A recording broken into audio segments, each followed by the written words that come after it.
In today's video, we are going to talk about how to build passive income for financial independence. This is going to be an amazing video. We're going to discover different ways that we can create that passive income to become financially independent.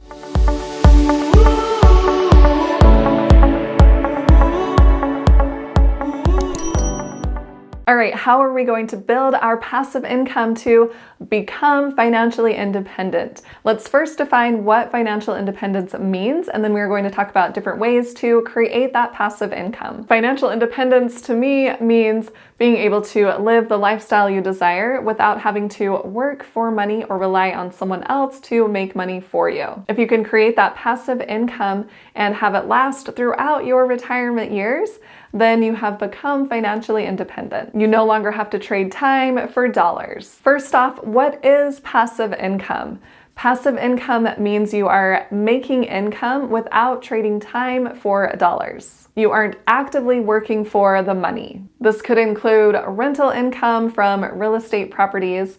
It could include dividends from stocks that you are invested in. It could even include interest from savings accounts that you have, or if you have created your own business and you are able to create a passive income source through your business. Passive income can provide that financial independence because you aren't actively trading time for dollars. You've created a passive income stream that just comes in without you having to work for it. All right, let's move to part 2, finding different passive income opportunities. There are a number of different ways to create passive income. You want to find ways that are going to align with your skills and your abilities and your desires. And I know there are a lot of people that talk about different passive income ideas out there, but a lot of them do require some work. For example, people talk about different side hustles that you can do, but usually they're still trading time for dollars, or even content that you can create and sell, but there's still some work involved. So today I'm going to talk about the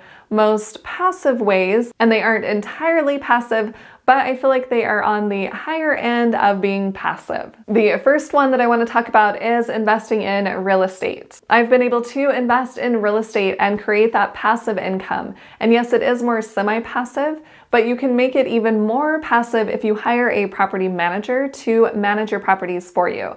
I've chosen to manage them myself, so it does take a little bit extra work on my end, but there is no way I'm spending 40 hours managing my properties. It is still a pretty passive way to create income. I've been able to invest in 4 different properties, and I created enough cash flow to create financial independence. And I started very small, and I didn't realize that I would achieve financial independence or financial freedom by investing in real estate. And yes, we are going to talk about stock market investing as well, because that also contributed to helping me achieve financial independence. But with real estate, when I first started, I bought my very first home when I was 25. And I had 2 roommates living with me, so I was collecting cash flow every single month from them and creating passive income that way. And after I was doing that for quite a while, I wanted to get more into real estate. I talked to one of my friends who is successful with real estate investing. He had multiple properties. So I started asking him questions. How did he get started? What properties would he recommend purchasing? What does he look for when he's purchasing a property? How much money should I be looking to make with each property? All of these different questions. And he was nice enough to answer all of my questions for me. And seeing his success, I knew that I could do that as well. So I purchased my second property not until 10 years later. But nonetheless, I purchased that property, and it was just a small property, a 2-bedroom, 2-bath condo. I didn't want anything that felt overwhelming to me because I didn't know how this process was going to go. So I started small, and that property became very successful for me. I started seeing that cash flow every single month, and it wasn't a ton of cash flow. It was maybe a couple $100. I can't remember exactly in the beginning. But it was enough cash flow that I was thinking, wow, this is amazing. And this is very passive. I didn't have to be over there all the time. I wasn't spending 40 hours a week working on my investment property. Once I saw the potential with real estate, I knew that I wanted another property. I ended up purchasing my 3rd property a year later, and I moved into that property.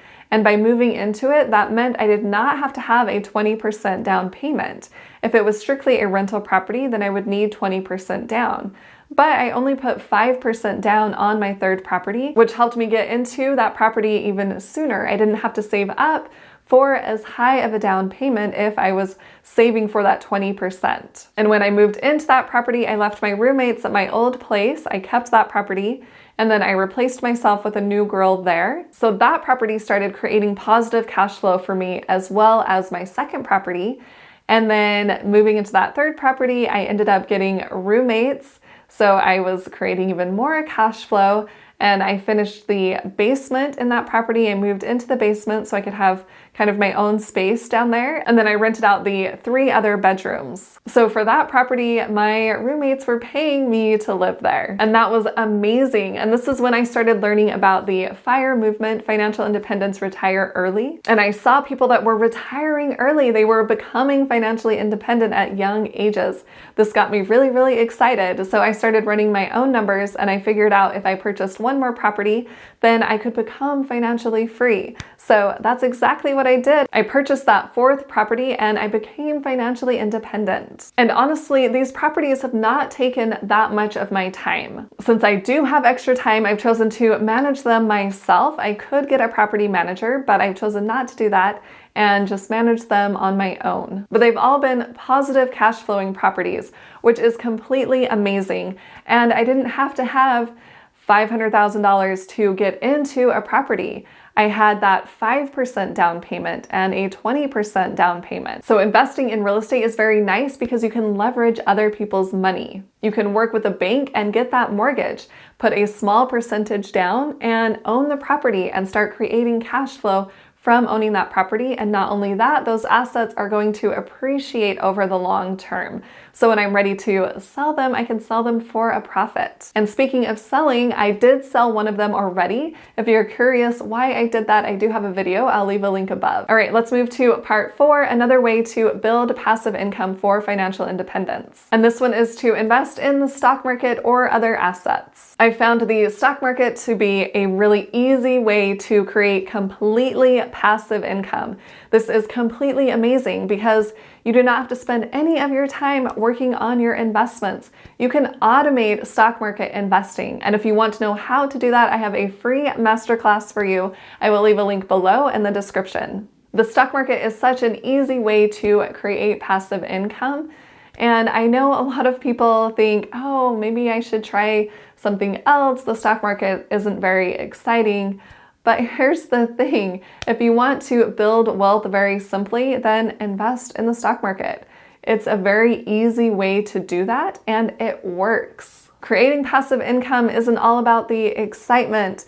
It's more about, okay, where can I invest my money and make a really good return very easily and very quickly? And the stock market is the answer. I know for myself, I've seen over 100% returns on some of my investments in the stock market. And I didn't have to do anything hard. I wasn't day trading or trading options. I was just picking really good stocks and holding on to them. And then I was selling at a profit when I wanted to. For example, when I bought my 4th property, I was able to do that because I had money in the stock market.